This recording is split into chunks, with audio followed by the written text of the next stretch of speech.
بسم الله الرحمن الرحيم. الحمد لله رب العالمين، والصلاة والسلام على خير خلق الله محمد وعلى آله وأصحابه الكرام وتابعيهم بإحسان إلى يوم الدين. ربنا أرنا الحق حقا وارزقنا اتباعه،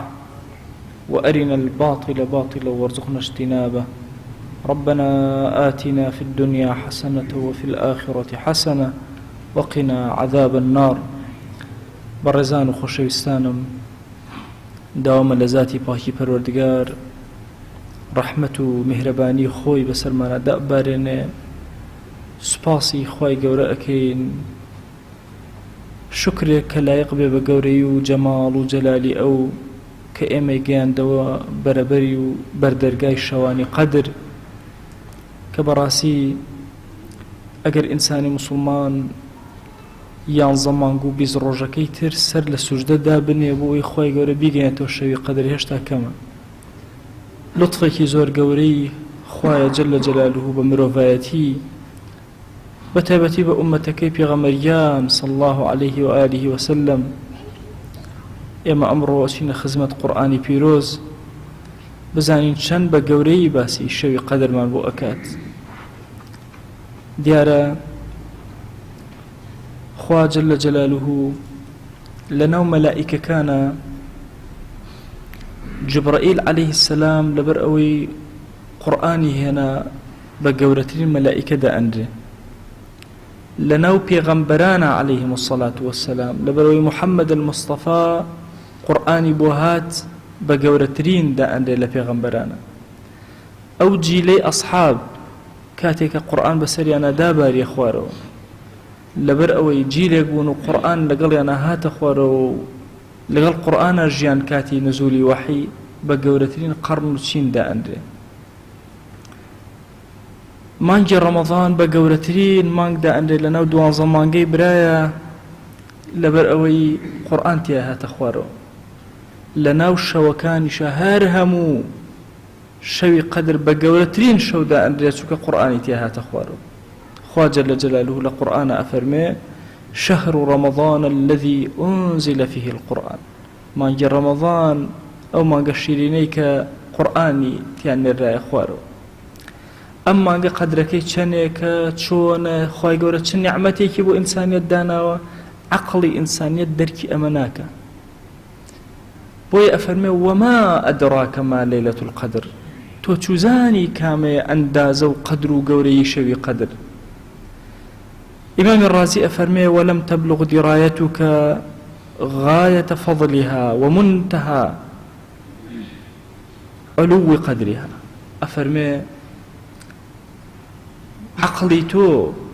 إدراكي تو هستي تو نقيشتو تأو رتبي كبزانم شوي قدر چن قوري.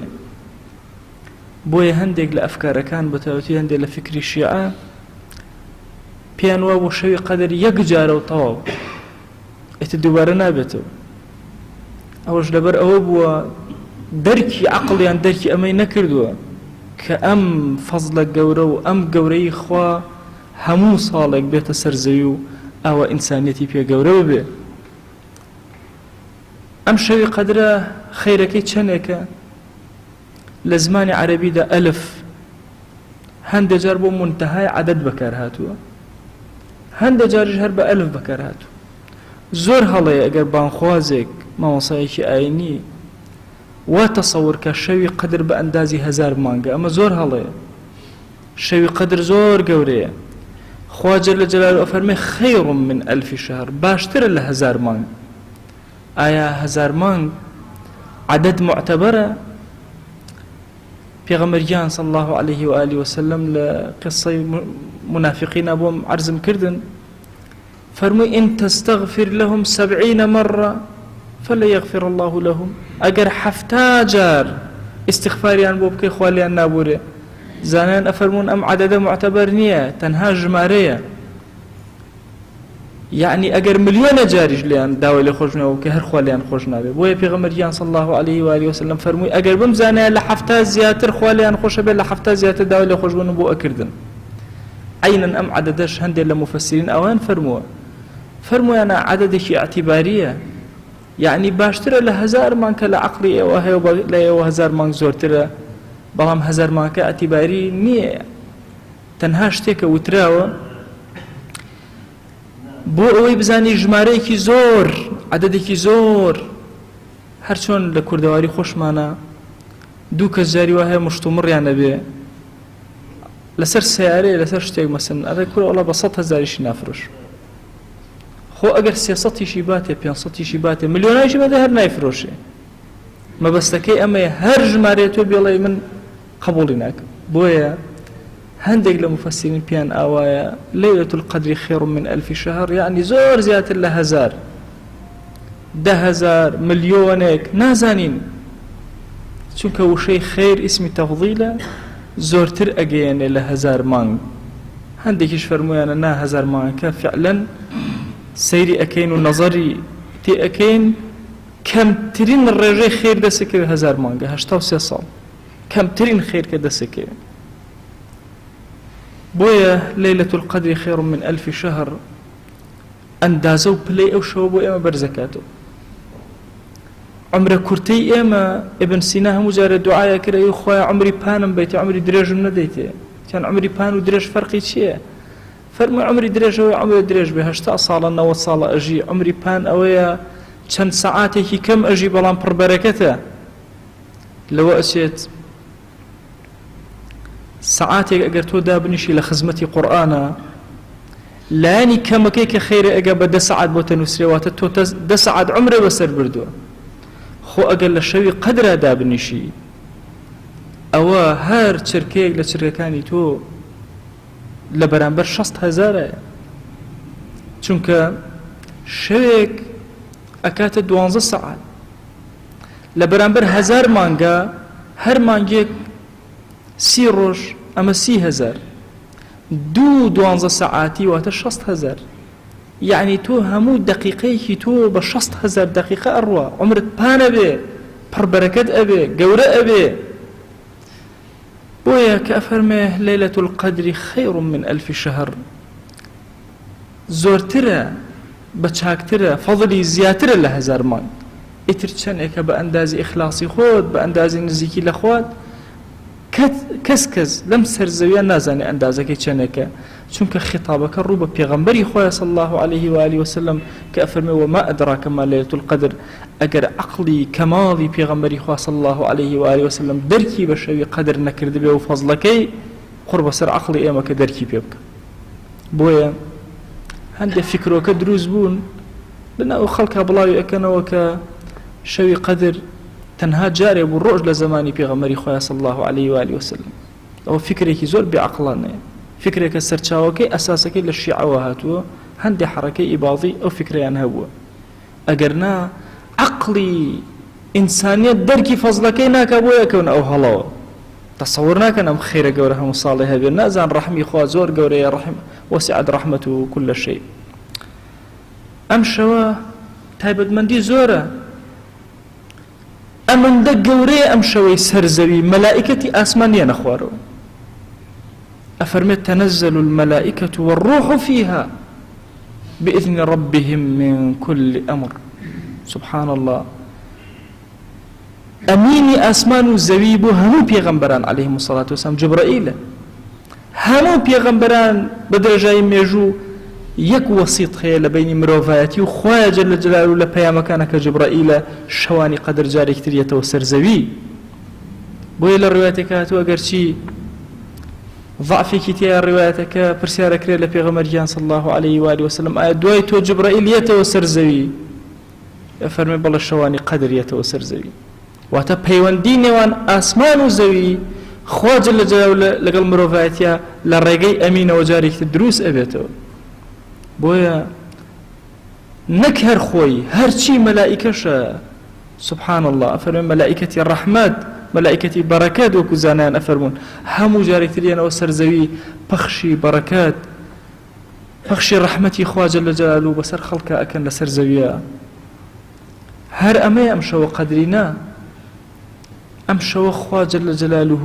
ناوی لە ناوە شەوی سەلام، شەوی ئاشتی. ئەم شەوە ئاشتی و ئارامی دا ئەبارێ، هي مني بسر دڵ و دەروونەکانەدا ئەبارێ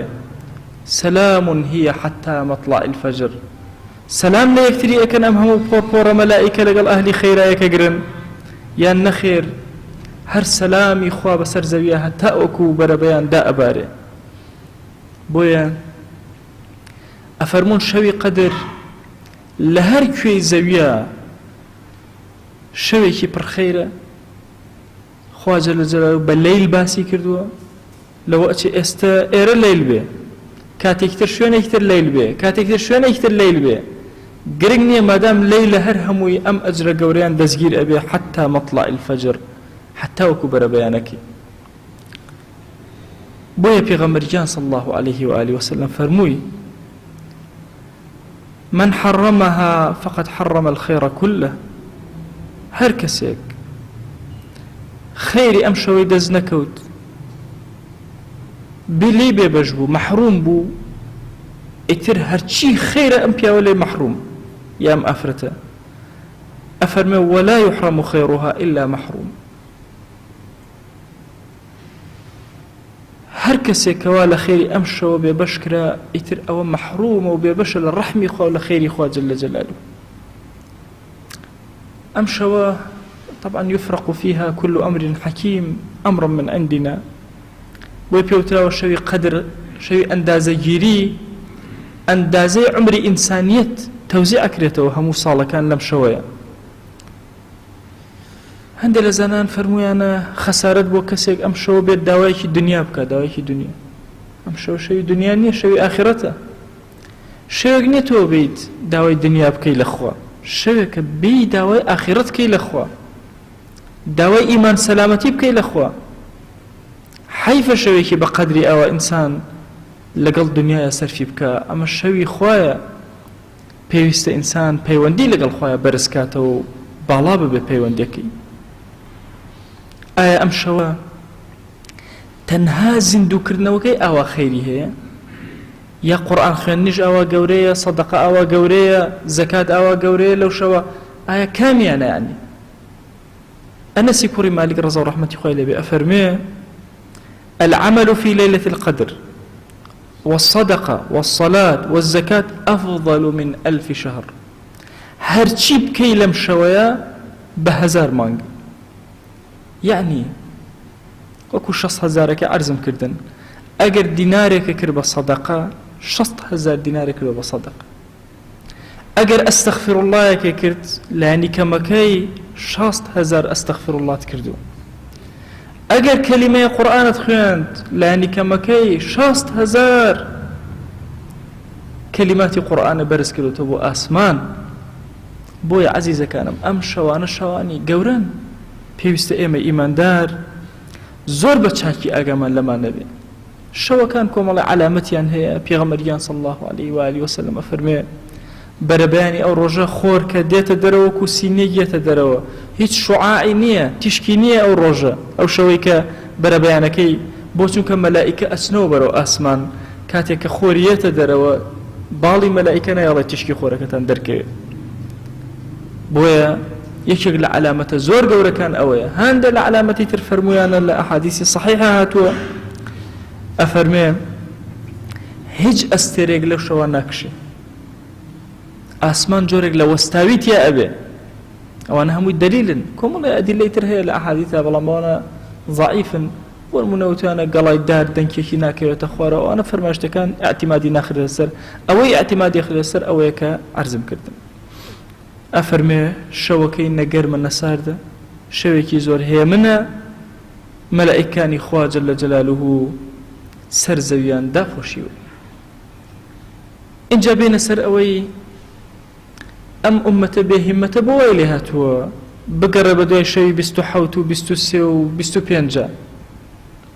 کەی ئومەتەکەی پێغەمبەری خوا صلی الله عليه وسلم ئەوها بووە بۆ ئەوەی خێرێکی دەستکەوێ 100 ڕۆژی کردو بە خێر تەنها لە پێناوی ڕۆژێکی خێری دەستکەوێ نە ئەوەی بێ بگەڕێ بە دوای ئاسانترینە بۆ دنیا عیبمان نەبێ بۆ ئاخرەت هیچ هەر یەکێک لە ئێمە ئێستا ئەگەر پێ بوترێ وەرە 10 درەم بدە بە شارەوانی ئەم شارە 10 درهم 10,000 یەکێک لە هەزارەکان ئەچێتە ناو قورعەوە لە هەزار کەزێکیان زەویەکی بۆ دەرەچێ هەمومان ئەچین دە هەزارەکانی تێئەکەین کەسمان ئامادە نییە بڵێن کورە وەڵا هەزاری تێکەم گرتی نەیگرت چونکە دنیایە با لە ملیۆنان یەک بەرم کەوێ ئامادەم داینەم هەر دەکە چونکە دنیایە دنیایەکی فانی و ئانی دەی وەرە ئەم دەشەوە دانیشە لەبەر خاتی خۆ زیندوی کەرەوە یەک سانیە کاتی خۆت بە فیڕۆمەدە چونکە لەوە چێ ئەو سانیە تۆ بتوانی هاوارکەی ئەستەغفر الله بە ملیۆنان ئەستەغفر الله نامەی ئەعمالی تۆیان نووسرابێ بتوانی بڵێ سبحان الله بە ملیۆنان سبحان الله لە ئەعمالی تۆیە تۆمار کرابێ بۆیە ئەبێ ئەم دەشەوە ئێمە بە کەم سیر نەکەین ئەبێ سوژدە بەین کە خوای گەورە ئێمە ئەمان خاتەوە ناو ئەم دەشەوە ئەبێ ئەم فەزیلەتێکی زۆر گەورە بێ بۆ ئێمە ئەم دەشەوە شەوانی بەردەم شاشە و گوێگرتن لە سیاسەت و درۆی ئەم زەمانە و ئەمانە نییە شەوانێکە خۆت یەکلاکەیتەوە بۆ خوا جەل جەلالوه پەیوەندی لەگەڵ ئەوا دروستکەی کاتەکانە لەگەڵ ئەوا سەرفکەی لە ڕکوع و سوژدا بەسەری بەری لە خزمەتی قورئان و لە خزمەتی ئەذکار و ئەورادا سەرفی بکەی شەوی خەو و تەمەڵین نییە شەوی هێز و توانایە شەوی پرتەوە شەوی ئازایەتیە شەوی پاڵەوانیەتیە بێ ئەم شەوانە زیندوو کەیتەوە هۆ کەسە خەوتووەکە ئەمرێ تۆ خەوتی کاتی ئەوەت نەهاتووە دەڕۆژ دەشەو لە پێناوی خۆیان سەرف بکەی پێغەمبەریان صلی الله عليه و آله وسلم لەناو مزگەوتە خێوەتێکی هەڵئەدا ئەم دەشە و ڕۆژە تیایە ئەمایەوە عیبادەتی رب العالمین زۆر تایبەتی ئەکرد خێزانە مبارەکانی هەمویان بەو شێوازیان ئەکرد ئەصحاب بەو شێوازیان ئەکرد ماڵیان هەڵئەدا لەناو مزگەوتە و لەناو مزگەوتە ئۆقرەیان ئەگرت و سینەیان ئەکردەوە بۆ ئاسمان لە باشترین بوقعی سەرزەویە کە بریتیە لە مزگەوت ئافرەتانی بەڕێز ئەم دەشەوە شەوانی ئەوە نییە کە بە بازاڕا بگەڕیت و خەریکی شت کڕین بی نا ئەمانە شەوانی فرسەتی ژیانە ئینسانی ئیماندار هەوڵ بدە گەوهەرەکانی سەرزەوی کۆ بکاتەوە بەخوا ڕۆژە لە ڕۆژان هەر هەمومان محتاجی گەوهەرەکان ئەبین کەس نازانێ هەر لە ئێمە کێ ئەڵێ ئەمە ئەخیر شەوی قەدری ئێمە نییە کە تیایدا بنیشین بۆ نین جوانترین و باشترین تاعەت و عەبدایەتی بەرزکەینەوە لەعەل خوای گەورە ئەو ساتێک کە بە حوزوری ئەگەینەوە بە عەبدە قبول کراوەکان قبولمانەکە عەفوی بەسەرەدا باران دەبین لە گوناهی گەورە بچووکمان خۆش بوو بێ هەندێک لە مفەسرین فەرمویانە کە باسی لێبوردەیی خوا جەل جەلالوه لەم شەوە ئەکرێ خوا زۆر لەوە دەوڵەمەندترە کە تەنها لە گوناهی بچووک ببورێ بەخوا لە گوناهی بچووک و گەورەتە بورێ مافی خەڵکە بەسەرەوە بێ ئەو خوایە کە لێت بورە مافەکانیشە بۆ ئەداتەوە لە لای خۆی شەوانێکی ئەوەندە گەورەیە کە بتوانین بە تاعەت و عەبدایەتی و خواناسی زیندوی کەینەوە عەزیزانم ئەمەی کە عەرزم کردن سەرەتا بۆ خۆم بۆ ئینجا بۆ ئێوە بۆی بە هیممەتەوە بتوانین باشترین جۆری عیبادەت بەرزکەینەوە لەعەل رب العالمین بە ڕەحم و کەرەمی خۆی بە بەزەیی خۆی لەگەڵمانە مامەڵە ئەکات و دەرگاکانی خێر بەسەرمانە ئەکاتەوە عەقڵی ئێمە گەورەی ئەم شەوە دەرک ناکە ئەمە چەند کەلیمەیەکی بچووک بوو لە خزمەتتانە بۆی کەمێک نزیکی کەینەوە کە گەورەی ئەم شەوە چەندێکە و ئەندازەکەی چەندێکە کەمە نزیکی عەقڵی ئینسانیەتی بکەینەوە خوای گیان ئێمە بەقەدەر هەموو دنیا بەقەدەر قورسایی هەموو هەسارەکان بەقەدەر قورسایی عەرش سوپاس و ستایش بۆ تۆ بەرزەکەینەوە یا ئیلاهی کە ئێمە دگایانەوە ئەم شەوە پیرۆزانە یا ئەکرەم الئەکرەمین یا ربی خوای گیان داوات لێ ئەکەین بە ناوی جوانت بە صیفەتی بەرزە بە ئیسمی عەظەمت بەڕەکەت و کەرەم و ڕەحمەتی خۆت لەم شەوانە بەسەرمانەدا ببارێنە سەلام و ئاشتی بەسەر دڵ و دەروون و ماڵ و مناڵ و شار و وڵات و نیشتیمان و گۆڕستانەکانمانە ببارێنە پەروەردگارە بمانگێڕە لەو عەبدانەی لەم شەوانە لێیان ڕازی ئەبی نێوچەوانمان بگرە بۆ تاعەت و خواناسی پەنامان بدە خوای گیان لە شتە لاوەکیەکان کە مەشغوڵمان نەکەن یا ئەکرەم الئەکرەمین خوای گیان ئێمە گوناهباری خەجاڵەتبار گوناهی زۆرمان بۆ تۆ بەرز کردوێتەوە خوایەوە هانامان هێنایەوە لای تۆ وا گەیشتینەوە شەوانی قەدر هانامان بە گەورەی تۆ هێناوە یا ئیلاهی بەزەی و ڕەحمەت و کەرەمی خۆت بەسەرمانە ببارێنەوە لێمان خۆش بە یا ئەکرەم الئەکرەمین خوای گوناهێ بە ئاشکرا کردمان عەفومان کە گوناهێ بە پەنهان کردمان پەروەردگارە عەفومان کە پەروەردگارە گوناهێکی بچووک کردمان عەفومان کە گوناهێ گەورە کردمان عەفومان کە خوای عەفومان کە لە هەر گوناهێ خەتەرەی کرد بە دڵمانە پەروەردگارە گوناهێ لەمە پێش کردمان عەفومان کە گوناهێ لەمە دوایکەین و فریای تەوبە ناکەوین ئیلاهی عەفومان کە پەروەردگارە لەو ڕۆژی کە باڵغ بوون هەتا ئەمڕۆ هەر گوناهێ کردومانەوە بەرزمان کردو خوای عەفومان کە یا ئەکرەمە الئەکرەمین بەزەی خۆت بەسەرمانە ببارێنە لێمان خۆش بە پەروەردگارە ئێمە عەبدە گوناهبارەکانین پەروەردگارە بەخوا دەسی دوعا بەرز ناکەینەوە بۆ تۆ نەبێ بەخوا ئیلاهی تۆ خۆت ئەزانی سەری سوژدە نەوی ناکەین بۆ تۆ نەبێ بەخوا ڕکوع نابێن بۆ تۆ نەبێ خوای تۆ زۆر کەریم و بەخشندەی لێمان خۆش بە یا ئەکرەمە الئەکرەمین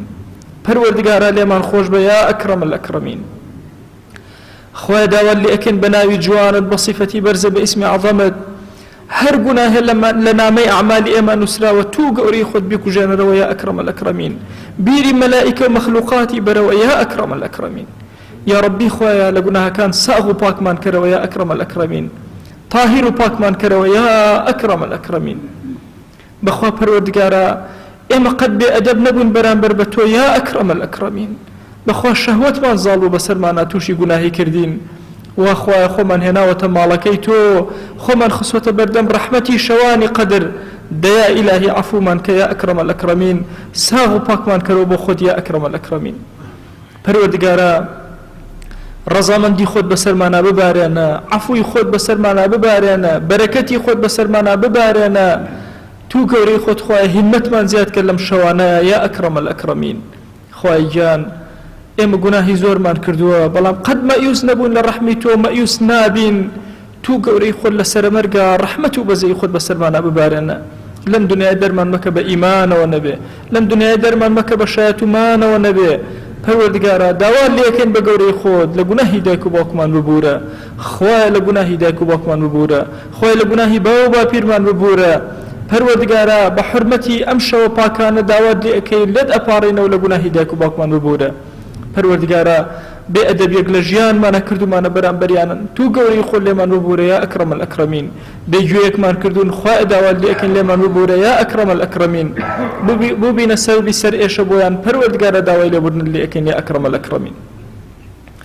یا ربی خوای لە گوناهی خوشک و براکانمان ببوورە لە گوناهی هاوسەر و خێزان و مناڵەکانمان ببوورە خوای لە گوناهی وەچەکانمان ببوورە تو گەورەی خۆت وەچەکانمان لەسەر سەڵاح و دینداری پەروەردگارە پێ بگەێنە یا ئەکرەمە الئەکرەمین خوای سپاردە لای تۆ زایە نابێ و خێزان و مناڵ و وەچەکانمان هەمووی سپاردەی تۆ کرد یا ئەکرەمە الئەکرەمین یا ربی خوای گیان لە گوناهی دراوسەکانمان ببوورە لە گوناهی خزم و کەسوکارمان ببوورە هەر کەس مافێکی بەسەرمانەوە لە گوناهی ببوورە هەر کەس پیاوەتێکی لەگەڵا کردوین لە گوناهی ببوورە پەروەردگارە لە گوناهی ئەو دەوڵەمەند و خێرخوازانە ببوورە کە هاوکاری هەژاران ئەکەن یا ئەکرەمە الئەکرەمین خوای داوات لێ ئەکەین بە ناوی جوانە بە صیفەتی بەرزە بە ئیسمی عەظەمت هەر پیاوچاکێ خێر و خێراتێک ئەکا لەم وڵات و نیشتیمانەی ئەمە خوای بە ملیۆنان قەت بۆ پڕکەرەوە خوای ڕزقی حەڵاڵی بازاڕەکانمان زۆر کە یا رەبی پەروەردگارە ڕزقی حەڵاڵی بازاڕەکانمان زۆر کە پەروەردگارە ئیماندارانێکی زۆر هەن لە ناو گۆڕەکانیانە چاوەڕێی دوعای خێرەکەن و کەس نییە دوعایان بۆ بەرزکاتەوە وەچەکانیان ئەوانیان لەبیر چوەتەوە و ئێمە لەم ماڵی تۆوە لەم بقعە مبارەکەوە پەروەردگارە دەسی زەلیلیمان بۆ تۆ بەرزکەوتەوە خۆی لە گوناهی هەمویان ببوورە پەروەردگارە ئەوەی ئومەتی پێغەمبەری خوایە صلی الله عليه و آله وسلم لێ ببوورە یا ربی پەروەردگارە داوات لێ ئەکەین بە ناوی جوانت بە صیفەتی بەرزە بە ئیسمی عەظەمت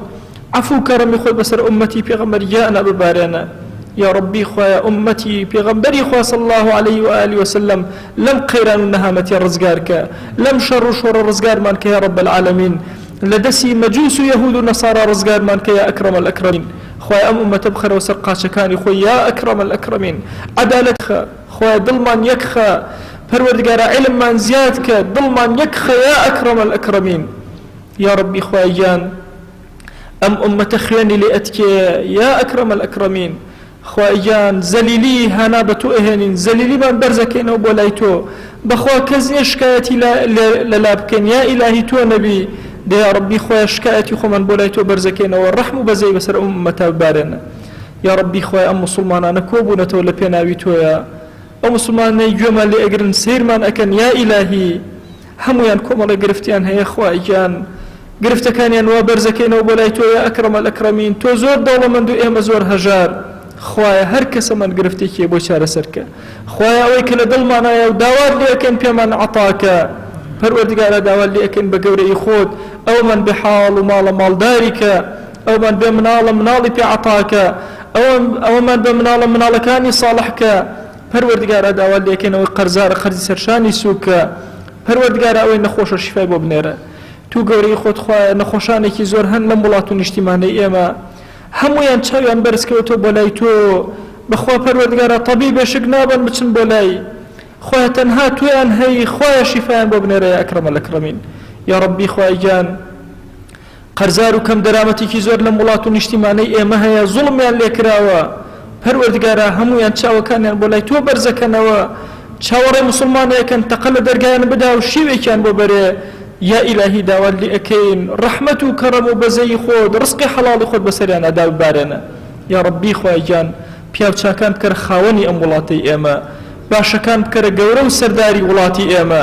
یا ڕەبی خوای گیان ئەم کوردستانە پارێزراو کە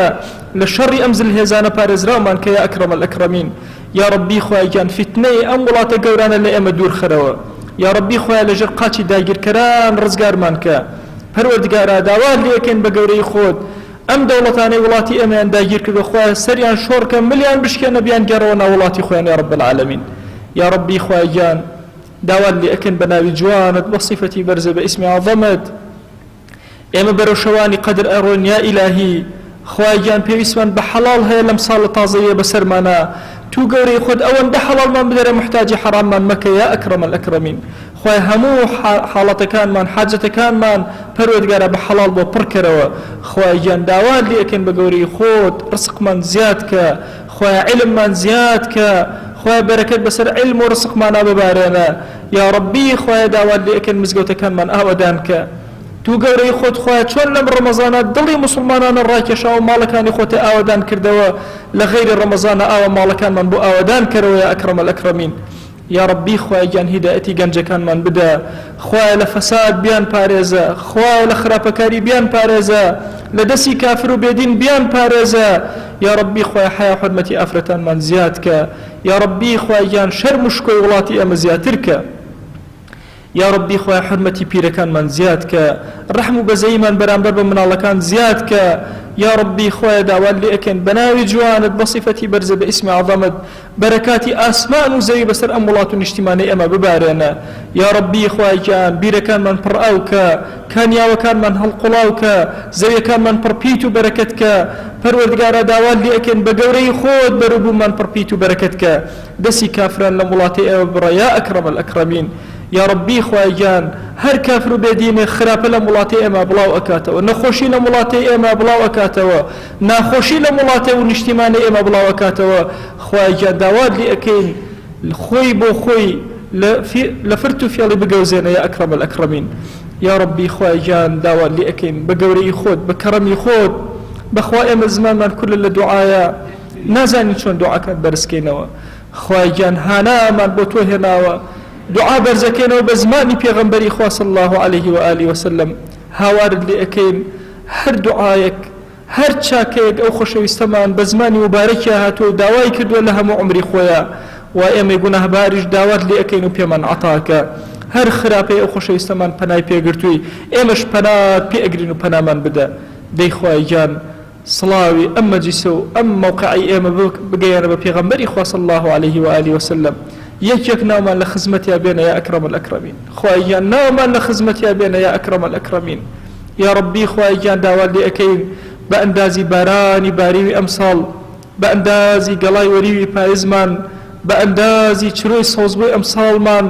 بە ئەندازی گیای سەوزبووی ئەمساڵمان